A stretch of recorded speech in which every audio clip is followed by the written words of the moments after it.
Hello students, देखो अपन लोगों ने विद्युत आवेश तथा क्षेत्र वाला चैप्टर स्टार्ट कर रखा था। इलेक्ट्रोस्टैटिक्स यूनिट स्टार्ट की है अपन लोगों ने।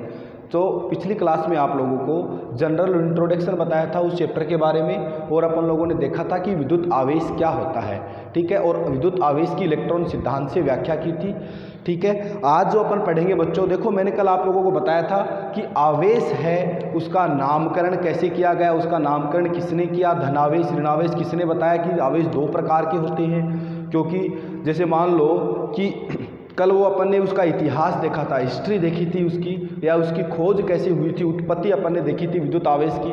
तो बताया था कि जो थैलस नामक साइंटिस्ट था उसने वो जो रोड ली थी, एक उसको छड़ मिली थी एम्बर नामक पदार्थ की, तो वो उसको आकर्षित कर रही थी, छोटे छोटे पत्तियों को, कागज़ के छोटे छोटे टुकड़ों को, इनको। तो वहाँ से तो अपन को यही पता लगता है कि जो आवेश के टाइप्स नहीं पता लगते, एक ही प्रकार का आवेश पता लगता है। लेकिन ये एक बेंजामिन फ्रैंकलिन नामक साइंटिस्ट थे जिन्होंने आवेश के दो प्रकार के बारे में बताया और उनका नामकरण डिसाइड किया। यानी ये आवेश के लिए पंडित जी की तरह कार्य किया, इन्होंने उनका नामकरण किया। अंडरस्टैंड। देखो इन्होंने प्रयोग क्या किया और प्रयोग के अंदर क्या बोला, बहुत ही आसान है, आप लोग समझना बिल्कुल आसानी से। देखो इन्होंने क्या किया, एक कांच की रोड ली, एक कांच की रोड लेके उसको सिल्क के कपड़े से रगड़ा, कांच की रोड ली, उसको सिल्क के कपड़े से रगड़ लिया, रगड़ के फिर क्या किया, उस कांच की रोड को उन्होंने ऐसे स्वतंत्रता पूर्वक लटका दिया।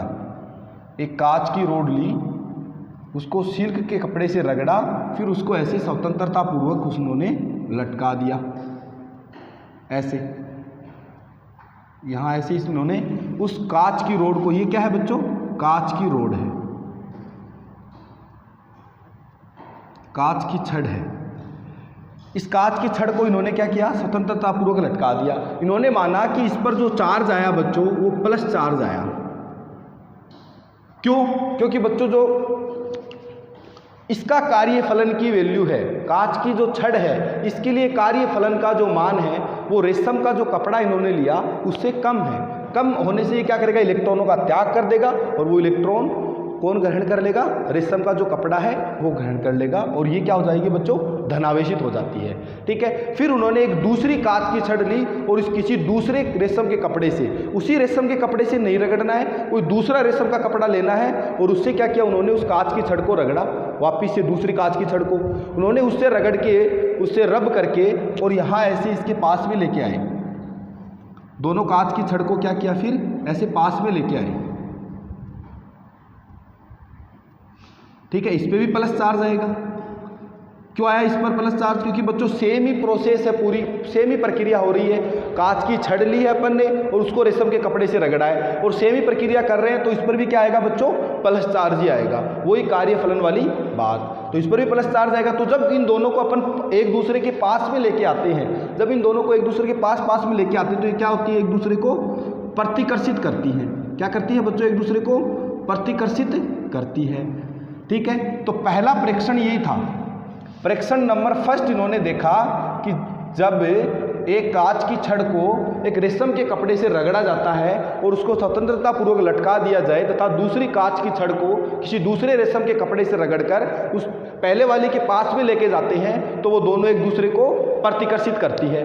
तो इस प्रेक्षण का उन्होंने एक निष्कर्ष निकाला कि जो सेम चार्ज होते हैं, समान पोलरिटी के जो चार्ज होंगे वो एक दूसरे को क्या करेंगे, प्रतिकर्षित करेंगे, ठीक है। समान प्रकृति के जो आवेश रहते हैं वो एक दूसरे को प्रतिकर्षित करते हैं। यहाँ से इनके पास में एक ये निष्कर्ष निकला, ठीक है। ये क्या करते हैं, बेंजामिन फ्रैंकलिन का जो प्रयोग है, यहाँ से दो निष्कर्ष इनको मिलते हैं, और इन दो निष्कर्ष के द्वारा ये अपने निर्णय पर पहुँचते हैं, ये डिसाइड करते हैं, बताते हैं कि जो आवेश होते हैं बच्चों वो दो प्रकार के होते हैं, ठीक है। पहला इन्होंने प्रेक्षण किया, जिस प्रेक्षण के अंदर इनको पता लगा कि जो ये दोनों रोड थी ये एक दूसरे को प्रतिकर्षित कर रही थी। अब इन्होंने ऐसे क्यों बोला कि समान आवेश एक दूसरे को प्रतिकर्षित करते हैं, ऐसा निष्कर्ष क्यों निकला?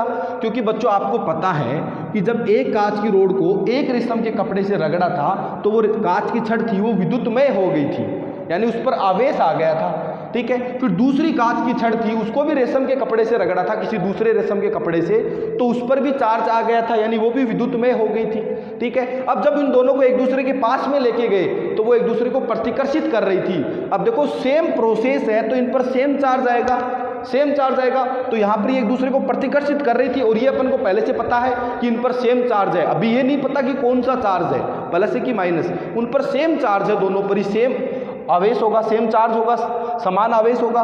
तो इसलिए इन्होंने पता कर दिया कि यहाँ से कि समान जो आवेश रहते हैं, समान प्रकृति के जो आवेश रहते हैं, वो एक दूसरे को क्या करते हैं बच्चों, प्रतिकर्षित करते हैं। ये इन्होंने पहला जो प्रेक्षण था उससे ये निर्णय निकाला। ठीक है, समझ में आई बात। अब देखो दूसरा प्रेक्षण उन्होंने क्या किया। दूसरा जो उनका प्रेक्षण था वो ये था कि एक एबोनाइट की छड़ ली। किसकी छड़? एबोनाइट। एबोनाइट, एक एबोनाइट की छड़ ली और उस एबोनाइट की छड़ को, एक एबोनाइट की छड़ ली, उस एबोनाइट की छड़ को बिल्ली की खाल से रगड़ा उन्होंने। एबोनाइट की छड़ को क्या किया बच्चों? बिल्ली की खाल से रगड़ा और क्या वापिस उसको जैसे कांच की छड़ को लटकाया था वैसे उन्होंने उसको भी स्वतंत्रता पूर्वक ऐसे कहीं पर लटका दिया। ये क्या है बच्चों? एबोनाइट की छड़ है। एबोनाइट की छड़ को जब बिल्ली की खाल से रगड़कर उन्होंने क्या किया, उसको स्वतंत्रता पूर्वक लटका दिया और उन्होंने माना कि इस पर क्या आया, माइनस आवेश आया। अब इस पर माइनस आवेश क्यों आया? इस पर माइनस आवेश इसलिए आया बच्चों क्योंकि जो ये एबोनाइट की छड़ है इसका जो कार्यफलन था वो बिल्ली की खाल के कार्यफलन से ज़्यादा था। ठीक है, इसलिए इन्होंने बिल्ली की, इस छड़ ने बिल्ली की जो खाल थी उससे इलेक्ट्रॉन्स ग्रहण कर लिए। ठीक है, समझ में आई इतनी बात। अब ये एबोनाइट की छड़ इन्होंने लटका दिया, फिर वापस एक सेम प्रयोग वैसे ही करना है। वापस उन्होंने क्या किया, एक दूसरी एबोनाइट की छड़ ली, उसको भी बिल्ली की खाल से रगड़कर वो जो पहले वाली छड़ थी उसके पास में लेकर गए उसको। उसके पास में लेकर जाने पर वापस वही सेम प्रोसेस हो रही थी। वो भी क्या कर रही थी, इसको प्रतिकर्षित कर रही थी, यानी इन दोनों में भी क्या हो रहा था, प्रतिकर्षण हो रहा था। तो वापिस उनके पास यही निष्कर्ष निकला कि जो समान प्रकृति के आवेश होते हैं वो एक दूसरे को प्रतिकर्षित करते हैं। ठीक है, अब यहाँ पर देखो वापिस से सेम प्रोसेस हो रही है। ये माइनस चार्ज था, या फिर ऐसे बोल दो ये एबोनाइट की छड़ थी, इसको बिल्ली की खाल से रगड़ा था तो ये विद्युतमय हो गई थी, यानी ये आवेशित हो गई थी, इस पर आवेश आ गया था। अब वो किस प्रकार का आवेश आया है वो अभी अपन को नहीं पता। मान लो इस पर माइनस आवेश आया, ठीक है, फिर दूसरी जब एबोनाइट की छड़ को बिल्ली की खाल से रगड़ा तो उस पर भी ऐसा ही आवेश आना चाहिए था, जैसा पहले वाली रोड पर आया, पहले वाली छड़ पर आया, वैसा ही आवेश दूसरे वाली पर आना चाहिए था। तो इस प्रकार से जब वो एक दूसरे को पास में लेके गए तो समान आवेश से आवेशित थी, इसलिए उन्होंने क्या किया, एक दूसरे को प्रतिकर्षित किया। ये उनका दूसरा प्रेक्षण था, जिसमें क्या किया उन्होंने, एबोनाइट की एक छड़ ली, उसको बिल्ली की खाल से रगड़कर जब पास में लेके गए तो उन्होंने क्या किया, एक दूसरे को प्रतिकर्षित किया। ठीक है, इससे भी यही निष्कर्ष निकला कि समान प्रकृति के जो आवेश रहते हैं वो एक दूसरे को क्या करते हैं बच्चों, प्रतिकर्षित करते हैं। बोलो समझ में आई बात। अब लास्ट और तीसरा प्रेक्षण इनका ये है। तीसरा जो प्रेक्षण था वो ये था कि एक कांच की छड़ को वापिस एक रेशम के कपड़े से रगड़ना है।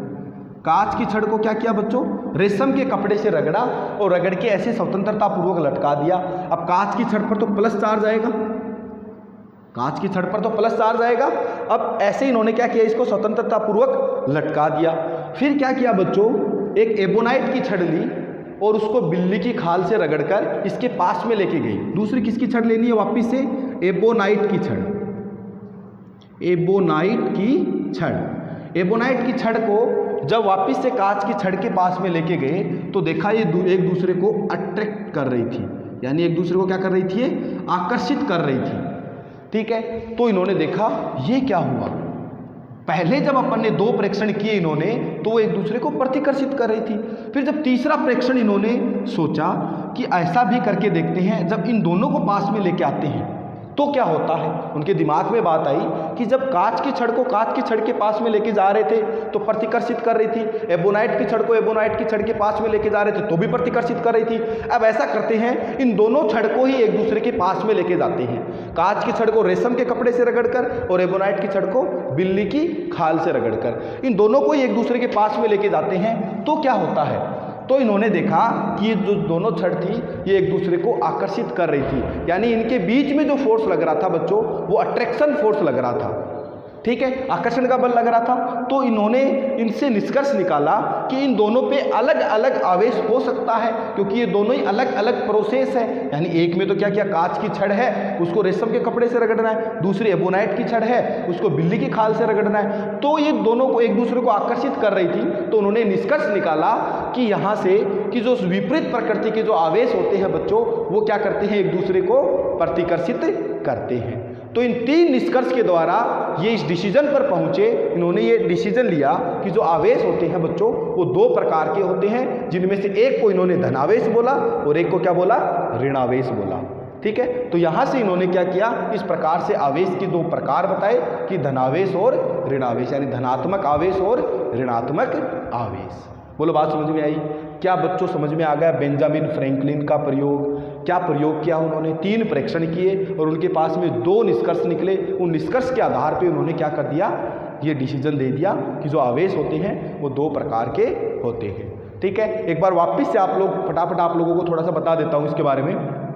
देखो, परीक्षण फर्स्ट उन्होंने क्या किया था, परीक्षण फर्स्ट में एक कांच की छड़ को एक रेशम के कपड़े से रगड़कर स्वतंत्रता पूर्वक लटका दिया था। फिर क्या किया, एक दूसरी कांच की छड़ को किसी दूसरे रेशम के कपड़े से रगड़कर उसके पहले वाली छड़ के जिसको लटका रखा था स्वतंत्रता पूर्वक उसके पास में लेके गए। तो उसके पास में लेकर गए तो देखा कि ये दोनों छड़ एक दूसरे को प्रतिकर्षित कर रही थी। ठीक है, तो यहाँ से उन्होंने निष्कर्ष निकाला कि जो समान प्रकृति के जो आवेश होते हैं बच्चों, वो एक दूसरे को प्रतिकर्षित करते हैं। यानी उनके बीच में जो फोर्स लगता है बच्चों, वो रिपल्सन का फोर्स होता है।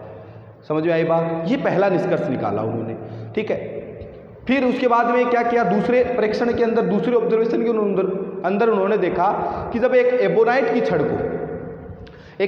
छड़ को बिल्ली की खाल से रगड़कर स्वतंत्रतापूर्वक लटकाते हैं, फिर एक दूसरी एबोनाइट की छड़ को बिल्ली की खाल से ही रगड़कर उसके पास में लेके जाते हैं, तो उनमें भी क्या होता है बच्चों, प्रतिकर्षण होता है। प्रतिकर्षण हुआ उनमें भी, तो वापस से उनके पास में निष्कर्ष निकला कि समान प्रकृति के आवेश हैं वो एक दूसरे को प्रतिकर्षित करते हैं।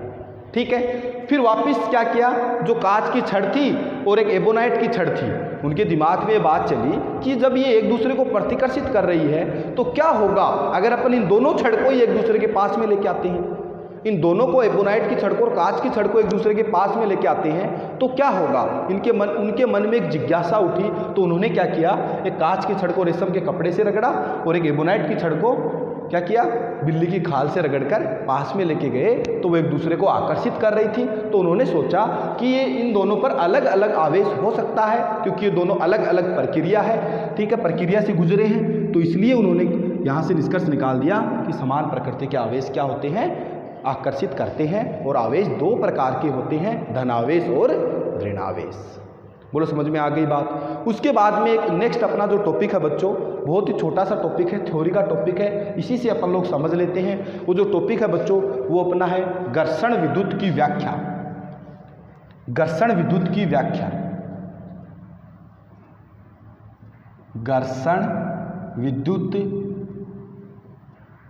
की व्याख्या। देखो, ये जो अपन ने एक्सपेरिमेंट लिया है इससे ही समझते हैं इसको।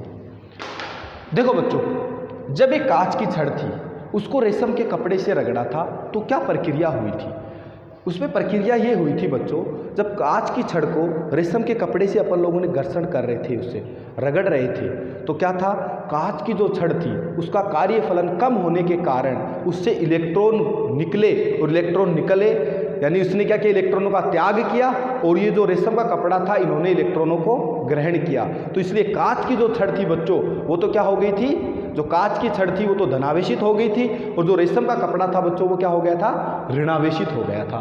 ठीक है, तो इसलिए क्या होता, कांच की जो छड़ थी उस पर प्लस चार्ज आ गया था। इसी प्रकार से जब एबोनाइट की छड़ को बच्चों, जब एबोनाइट की जो छड़ है उसको क्या किया था, जब बिल्ली की खाल से रगड़ा था, तो जो एबोनाइट की छड़ है उसका कार्यफलन बिल्ली की खाल से ज़्यादा होने के कारण वो जो बिल्ली की खाल थी उसने क्या किया, इलेक्ट्रॉनों का, उसके जो परमाणु थे उन्होंने इलेक्ट्रॉनों का त्याग किया, और जो बच्चों एबोनाइट की छड़ थी उन्होंने क्या किया था, इलेक्ट्रॉनों को ग्रहण किया था। इसलिए एबोनाइट की छड़ पर बच्चों क्या आवेश आ गया था, माइनस चार्ज आ गया था। ठीक है, तो इस प्रकार से बच्चों बोला जा सकता है कि एक वस्तु इलेक्ट्रॉनों को त्यागती है और दूसरी वस्तु इलेक्ट्रॉनों को ग्रहण करती है। जो वस्तु इलेक्ट्रॉनों को त्यागती है उसमें क्या होती है, इलेक्ट्रॉनों की कमी हो जाती है, जिससे वो धनावेशित हो जाती है, यानी पॉजिटिव चार्ज उसमें बाहुल्यता में आ जाते हैं। और दूसरी वस्तु जो इलेक्ट्रॉनों को ग्रहण करती है वो ऋणावेशित हो जाती है, क्योंकि उसमें क्या होता है बच्चों, ऋणावेश जो है उसकी बाहुल्यता हो जाती है, जिसके कारण वो क्या हो जाएगी बच्चों, ऋणावेशित हो जाएगी। ठीक है, तो इस प्रकार से अपन घर्षण विद्युत है उसकी व्याख्या कर सकते हैं। उम्मीद करता हूँ कि आप लोगों को टॉपिक है तो समझ में आया होगा। बहुत ही आसान सा टॉपिक था आज वाला। ठीक है बच्चों, तो आज के लिए बच्चों बस इतना बाकी रहेगा।